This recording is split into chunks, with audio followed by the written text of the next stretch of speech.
장관님 내일 징계에 참석하시는 걸로 아는데 뭐 하실 말씀 별로 없으신가요? 내부 반발도 있는데 여기에 대해서 하실 말씀 없으신가요?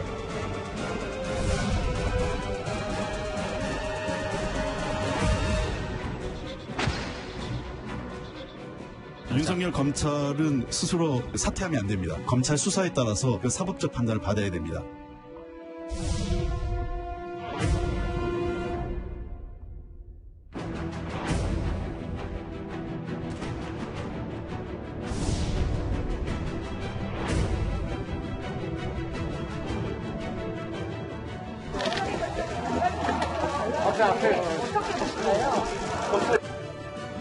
헌법적인 불과 법치주의를 지키기 위하여 최선을 다할 것을 약속합니다.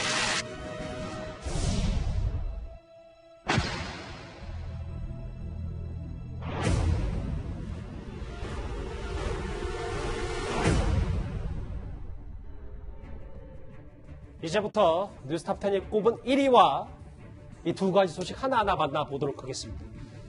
윤석열 총장이 업무에 다시 복귀하긴 했지만 청와대는 어떻게든 윤 총장을 밀어내겠다는 뜻을 분명히 한 것 같습니다. 법무부 차관의 사의가 알려진 지 하루 만에 오늘 오후에 청와대는 초고속 인사를 단행했습니다. 우리 이제 윤 총장님은 권력형 비리에 대해서 권력에 휘둘리지 않고 또 권력의 눈치도 보지 않고 사람에 충성하지 않는 그런 자세로 아주 엄정하게 늘 어떤 원칙에 입각해서 마음을 비우고 한 발 한 발 걸어 나가겠습니다. 이제부터 이 소식도 차분하게 풀어보겠습니다. 장혜철 평론가님. 오늘 새로운 법무부 장관을 곧바로 임명한 청와대인데 이 정도면 차관을요, 윤 총장 징계를 밀어붙이겠다 이런 뜻으로 해석하는 게 무리가 없습니까? 사실 차관 자리가 뭐 인사청문회를 거친 자리는 아니지만 그래도 내부적인 검증이나 후보 간 비교, 검토가 필요할 텐데 만 하루도 지나지 않아서 이렇게 빨리 임명됐다는 것에 저는 깜짝 놀랐고요. 그 말은 무엇이냐? 지금 청와대의 의중도 4일로 예정된 징계위를 더 이상 미루지 않고 열겠다. 그 징계위에서는 사실 윤석열 총장에 대한 해임이나 면직 이상의 중징계를 누구나 다 예상하고 있지 않습니까? 그 같은 추 장관의 드라이브에 대해서 문재인 대통령이 이 이용구 변호사를 차관으로서 일찍 임명해주면서 힘을 실어준 것으로 이전을 해석해야 됩니다. 그렇기 때문에 징계가 열리고 윤석열 총장에 대한 중징계 결정이 나오게 되면 여론의 아마 파도가 단순히 추 장관만을 바라보는 것이 아니라 차관을 빨리 선임함으로써 이 징계를 열게 만들어준 문재인 대통령에게까지도 이 정치적 부담이 끼칠 수밖에 없는 것이고요. 지금 이 국면에서 징계가 유야무야되거나 뭔가 뒤로 한 발 물러서게 되면 그야말로 청와대가 밀어붙였던 검찰개혁 프레임이 완전히 좌초될 수 있다는 그러한 불안감을 청와대에서 느낀 것 같습니다. 따라서 어찌되었던 지금 추미애 장관이 일으키고 있는 이 일종의 평지 풍파에 문재인 대통령 심기가 불편하다 하더라도 기호지세라고 하죠. 여기서 떨어지게 되면, 여기서 멈추게 되면 더 크게 다칠 수 있다는 점을 우려하면서 추미애 장관이 싫든 좋든 윤석열 총장 해임하는 방향까지는 힘을 실어줘야 한다. 이런 내부적 판단을 마친 것으로 보여집니다. 김 변호사님. 네. 이제 대통령이 전면에 나설 수밖에 없는 거 아닌가. 그래서 질문을 이렇게 드려볼게요. 오늘 진중권 전 교수의 비유에 따르면 새 법무부 차관 임명은 대국민 선전포고라고 했어요. 동의하십니까? 대국민 선전포고라는 표현 자체는 좀 강한 표현인데, 표현은 그건 표현의 문제인 거고, 어찌됐든 간에 진중권 교수가 하고 싶었던 말은 국민과 싸우자 이거보다 어쨌든 현재까지 있었던 윤 총장을 찍어내겠다는 그 기조를 유지한다 이거 아니겠습니까? 그런 점에서는 저도 동의를 합니다. 표현을 제가 동의한다는 건 아니고. 그럼 왜 그러냐면 어제 사실은 그 법원, 행정법원, 그 다음에 감찰위원회에서 추 장관이 완패죠. 그냥 패도 아니고 완패입니다. 하나 추 장관 소리를 들어준 게 없거든요. 거기다가 검찰 내부에서는 계속 지금 사직서 던지죠. 속된 말로 추 장관과 같이 입장을 같이 했던 사람들 좀 사표 내고 나가는 상황이에요. 그럼 결국 어제 오늘 이 흐름에서 청와대와 추 장관이 이 일을 어떻게 정리를 할까? 그게 이제 관심거리였는데 이용구 변호사를 오늘 법무부 차관으로 임명함으로써 이미 오늘 아침부터 그 얘기는 돌았습니다. 오늘 아침 일찍부터 이용구 변호사가 차관 간다는 얘기는 쫙 돌았어요, 한 번은. 이미 여의도와 서초동 주변에. 그럼으로써 이제까지 기조를 그대로 유지한다라는 거 그냥 보여준 거 아니겠습니까? 아니 급하게 못하고 차관 임명하겠어요, 하루 만에. 내일 징계해야 되니까 한 거 아니겠습니까? 예. 그러니까 어쨌든 추 장관과 문재인 대통령의 어떤 생각은 내일 징계 열어서 중징계 결과 나오면 그거 장관이 제청해서 대통령이 사인하고 뭐 이렇게 가는 흐름은 이미 정해진 것 같고. 모레 징계일을요? 모레인가요? 뭐 정해진 것 같고. 예. 그러니까 뭐 혹자는 어제 이제 뭐 추 장관이 국무회의 전후에 정총리도 만나고 대통령도 만나서 뭐 동반사태인지 뭐 선사태 뭐지 뭐 이런 거 논의한 거 아니냐라는 관측이 있었는데 오늘 법무부 장관 임명함으로써 그게 아닌 게 됐죠. 아마 그러네요. 어제 만나서 자 그럼 고기영 차관이 그만뒀는데 어떻게 할까요? 이용구로 갑시다. 뭐 그걸 어제 결정하지 않았겠어요? 알겠습니다. 이동현 의원님. 네. 근데 대통령 입장에서는 뭐 별 수 없다라는 표현이 나올 수밖에 없는 게 뭐 강행을 해도 정치적 부담은 있지만 그렇다고 여기까지 왔는데 대통령이 철을 해도 문제는 아니냐 뭐 이런 게 여당과 청와대 시각 아니겠습니까? 정치권에서 뭐 외통수라는 얘기도 그렇게 해서 나오죠. 해임을 강행해도 문제고 강행하지 않거나 못해도 문제고 그래서 뭐 이런 상황이라면은 한번 밀어붙이자 하는 게 현재까지의 이제 청와대 입장인 것 같은데 조금 청와대가 조금 더 그 정무 감각을 발휘해서 좀 더 멀리 보고 좀 더 국민을 보면서 한 번만 좀 더 생각해 달라는 차원에서 몇 가지 아이디어를 제시해 보겠습니다. 어떤 게 있습니까? 법원과 어제 그다음에 법무부 감찰위원회가 그 제시한 의견이라는 거는 윤 총장의 직무 정지할 만한 사안이 아니다라는 거 아니겠습니까? 예. 그리고 거기에 그 법학 교수 협의회라든지 여러 지식인들도 그리고 또 다수의 여론, 언론 기관도 그렇게 보고 있지 않습니까? 네. 그렇다면 지금 그 다수의 여론이 대통령에게 요구하는 거 한 4가지 정도가 되는 것 같습니다. 첫째, 문 대통령께서 직접 사과를 하라. 이 혼란을 맞는 거에 대해서 국민한테 사과를 해달라.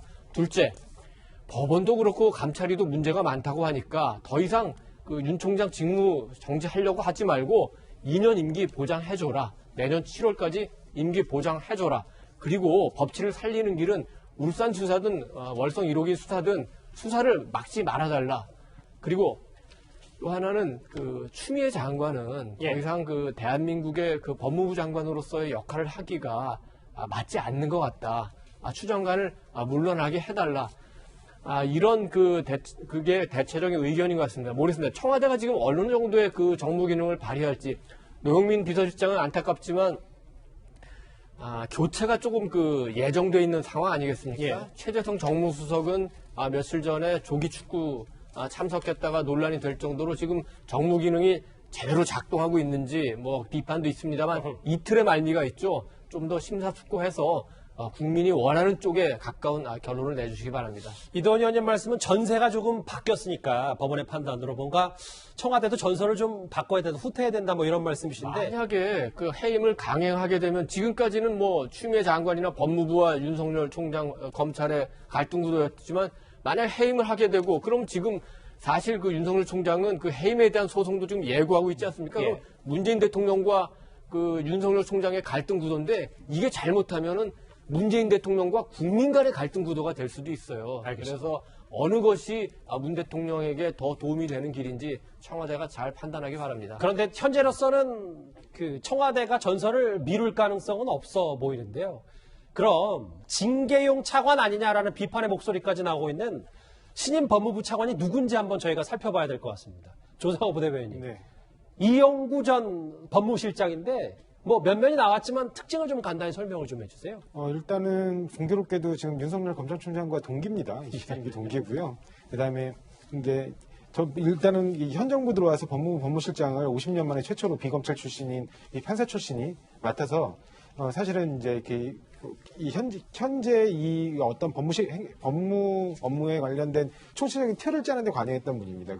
그러다 보니까 이제 공수처 출범 준비팀장도 맡게 되었고, 그래서 현 정부의 어떤 검찰 개혁 내지는 사법 개혁 그 부분에 관한 이해도가 굉장히 높은 이제 그 사람이고요. 그다음에 그 외에도 뭐 알려지다시피 뭐 우리법 연구회 회원이고 그리고 우리법 연구회가 다수 가담하고 있는 특정 로펌에 원래 지금 이제 계시다가 이제 이번에 다시 또 발탁해서 오신 걸로 보입니다. 그래서 추 장관과 현 정부의 어떤 법무 업무 전체에 대한 이해도와 그다음에 어떤 그 전체에 대한 그 성향이 가장 근접한 분이다. 그렇게 봐도 될 것 같습니다. 김 변호사님. 네. 근데 사실 오자마자 처음에 하는 게 윤석열 총장 징계위원장을 하는 거잖아요. 그거 하는 거죠. 근데 그러면 60년 만에 비검사 출신에 대한 의미도 있는 겁니까? 저는 지금은 그런 의미는 없다고 봅니다. 그러니까 정권 초에 자 이제 법무부를 세팅을 하자라고 할 때 야 이거 너무 검사들이 장차관 다 해가지고 막 이렇게 하니까 이게 검찰과 법무부가 너무 이제 일치되는 것 같아. 검찰 좀 제역해서 법무부에서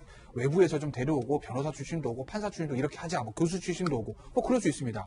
그럼 이제 정권 초에 그렇게 딱 세팅을 하면 이게 뭐 검찰과 좀 선을 끊고 검찰 개혁을 하겠다 뭐 이런 의미를 부여할 텐데 지금은 제가 봤을 때는 그냥 모레 징계위원회 위원장 하는 게 제일 최고의 목적이거든요. 사실은. 그렇기 때문에 무슨 뭐 비검사 출신이 60년 만에 비검사 출신이 와서 뭐 검찰 개혁을 뭐 진두지휘하고 무슨 뭐 추장관과 후보 이건 이제 나중 얘기인 거고 예. 지금은 일단 금요일날 닥칠 징계위원회 위원장 해야 되는데 자 보세요. 지금 차관을 하려면요 고검장급이거든요. 법무부 차관이. 그럼 지금 보세요. 고검장 중에서 일선 고검장들 어떻게 했죠? 다 추장관이 문제했습니다. 성명 냈어요. 대검차장 장관님 그만하세요 얘기했습니다. 법무부 차관 사표 냈어요? 그럼 검찰에도 누구 시킬 건데요? 없어요 지금. 쓸 수 있는 차관 카드가 없단 말입니까? 없죠. 그러니까 고검장급에서는 다 없잖아요. 그러면 이제 검사장급 내려가면은 이성윤 서울중앙지검장이나 심지어 검찰국장, 뭐 이종근 대검 형사부장 있을 건데 그 세 사람을 원포인트 인사로 고검장으로 승진시켜가지고 법무부 차관 보내겠습니까? 예. 그거 못하잖아요. 너무 무리수잖아요. 그러니 외부에서 찾아보면 그래도 법무부 법무실장 하면서 현 정부 초기에 어떤 호흡을 맞췄던 이용구 변호사가 그래도 차관으로 적합하다. 일단 금요일날 징계위원회 해. 이거 아니겠습니까? 예. 그래서 하는 거지. 뭐 검찰개혁 뭐 이거는 그냥 나중 얘기인 것 같아요. 제가 봤을 예. 때는. 이도원 의원님, 아까 언급하셨던 그 노영민 비서실장 교체설은 아직은 뭐 확인이 공식적으로 된 건 아니니까 잠깐 그렇게 정리를 하고 아까 저한테 발언기를 달라고 사인해주셨는데 잠깐 뭐 언급을 해주실까요? 이미 이제 이용구 차관이 임명이 됐지만 기록을 위해서 요거는 하나 지적을 하고 넘어가야 될 것 같습니다. 그 이용구 이제 차관이 LKB 대표 출신인데 지금 현 정권 들어서 우리가 이제 그 로펌 중에서는 가장 큰 그 로펌이 이제 김현장인데 이 정권 들어서는 LKB의 그 위상이 김현장 결코 못지 않는다고 보거든요. 근데 뭐 청와대의 어떤 특보직이나 아니면 정부의 비법률 부서는 몰라도 우리가 예를 들어서 김현장의 변호사 출신을 법무차관으로 임명하진 않지 않겠습니까? 그렇다면 역시 LKB도 또 특히 그 성향상이나 여러 거 볼 때 정권과 가까운 측면도 있고 한데 특정 로펌의 그 변호사를 법무차관에 기용하는 게 과연 옳으냐 이런 부분을 청와대에서 인사검증을 제대로 했느냐 이런 부분을 한번 짚고는 넘어가야 될 것 같습니다. 뭐 지금 뭐 찬밥 더운 밥 가릴 때가 아니다 뭐 이런 또 평가도 동시에 나오긴 한데 인사검증 얘기를 하셨으니까 이도원 의원. 네네. 장혜차 평론가님 화면을 보면 근데 지금 서둘러서 좀 임명한 거 아니냐라는 비판이 있다 보니까 알고 봤더니 이용구 내정자가 차관 내정자가 강남의 알짜의 다주택자였다 이런 얘기가 좀 알려졌습니다. 그래서 제가 아까 만 하루도 지나지 않아서 차관 검증이 끝난 게 좀 의아하다는 말씀을 드렸던 건데요. 사실 다른 지역에 주택이 2개 있는 것도 아니고 이용구 내정자 같은 경우는 강남 지역, 그러니까 이 정부에서 중점적으로 규제를 가하고 있는 강남 지역의 고가 아파트 2채를 보유하고 있습니다. 물론 청와대 관계자가 한 채를 팔기로 했다고 합니다만 언제 팔지는 아무도 모르는 일이거든요. 사실 조국 전 장관만 해도 청문회하고 이 국회의원들 앞에서 또 기자들 앞에서 질의응답 받을 때는 아들 올해 군대 간다 했는데 말이 또 바뀌었잖아요. 학업을 다 끝내고 군대 간다. 이 시기라는 건 지금 안 팔면 언제 팔지는 모르는 것이고요. 사실 문재인 정부에서 뭐 국토부를 비롯해서 저희 고위공직자들 차관급 이상의 인선을 하면서 가장 먼저 내세웠던 검증 기준이 1주택 보유자였습니다. 그리고 강남의 2채가 아니라 공무원들이다 보니까 세종에 한 채, 서울이나 수도권에 한 채 있는 경우에도 2주택자라서 나머지 한 채 다 팔게 만들었어요. 다주택자들은 전부 다 청와대 고위직에서 내보냈었고요. 그런데 이 이용구 차관 같은 경우는 현 시점에서는 이 세종이나 경기도도 아니고 강남 지역에만 아파트 2채를 가지고 있는데 차관으로 덜컥 임명이 되었다. 이건 아까 앵커가 말한 것처럼 그야말로 지금 문재인 정부가 징계위원장 찾는데 찬밥 더운 밥 가릴 처지가 아니기 때문에 지상과제로 천명했던 고위공직자 1주택자 원칙까지도 일단은 어기게 만든 것이고요. 기왕지사 임명이 됐다면 이거 막을 수 있는 방법이 사실 없습니다. 그렇다면 적어도 문재인 정부의 이제까지 기준에 걸맞게 언제 파실 것인가. 팔기는 팔 것인가? 이분 징계만 하고요. 안 팔고 그만둘지도 모르잖아요. 그 국민이 거기에 대해서 신뢰를 할 수가 없는 상황입니다. 그 부분에 대한 명확한 가이드라인을 청와대에서 제시해줬으면 좋겠습니다. 여기 팔기로 했다고 했으니까요. 좀 믿어보겠습니다. 김 변호사님. 서초 아파트, 도곡동 아파트 뭐 거의 10억을 넘는 정도인데. 아마 개인적으로는 시세는 저거보다 더 나올 거라고 보고 있습니다. 뭐 호가는 뭐 그럴 수도 있고 뭐 실제 수익거래가도 그럴 수 있고. 저 중에 하나 아파트는 재개발 이슈도 있는 거라서. 거기까지 조사하셨습니다. 그러니까 또 보면 알죠, 대충. 근데 이 부분 2주택자인 것도 더 문제가 물론 뭐 지금의 핵심은 윤석열 총장 징계위원회지만 이렇게 되니까 또 김조원 수석이 직 대신 집을 지켰다. 아직도 2주택자다. 뭐 이 논란까지 같이 좀 덩달아 불거지고 있어서. 근데 뭐 본인은 그만뒀잖아요. 그만뒀는데 개인한테 무슨 뭐 공산주의 국가도 아니고 저 주택을 팔아라 말할 수 있는 겁니까? 자본주의 사회에서 개인의 선택이지. 저는 기본적으로 항상 말씀드렸지만 현 정부에서 고위공직자 임명할 때 1가구 2주택이 안 되고 1가구 1주택이 뭐 대단한 1가구 2주택이면 엄청나게 나쁜 사람이고 1가구 1주택은 정말 착한 사람이어가지고 그게 대단한 기준이냐 하는 것 자체가 저는 잘못됐다고 보는 사람이기 때문에 그렇기 때문에 저 이용구 실장 저 신임 차관도 1가구 2주택이든 3주택이든 팔든 말든 저는 개인적으로 관심 없습니다. 다만 제가 드리고 싶은 말씀은 앞서 뭐 장해찬 평론가도 얘기했지만 중요하다면서요 1가구 1주택인 게 그렇게 얘기했잖아요 청와대에서. 근데 그거 뭐 검증도 안 하고 그냥 임명한 다음에 앞으로 팔기로 했습니다. 이러고 한마디로 넘어갑니다. 본인들이 정한 인사 기준을 어쨌든 그거를 어긴 거예요. 왜 그랬을까? 4일날 징계위원회 해야 되거든요. 급했다. 아까 김종석 앵커 얘기하듯이 찬밥도 뭐 갈릴 때가 아니다. 지금 더 밀리면 안 된다. 더 밀리면 더 문제가 생길 수 있으니 어떤 형태로든지 금요일날 징계위원회 열어야 된다. 그러니 이용구 신임 법무실장이 예전에 지금 LKEB 대표를 지냈건 1가구 2주택이건 뭐건 간에 일단 임명하고 본다. 라고 하는 인사를 한 거라고 저는 봅니다. 청와대의 윤 총장 징계 강행 의지를 드러낸 오늘의 초구속 인사 차관 내정 제기해봤습니다.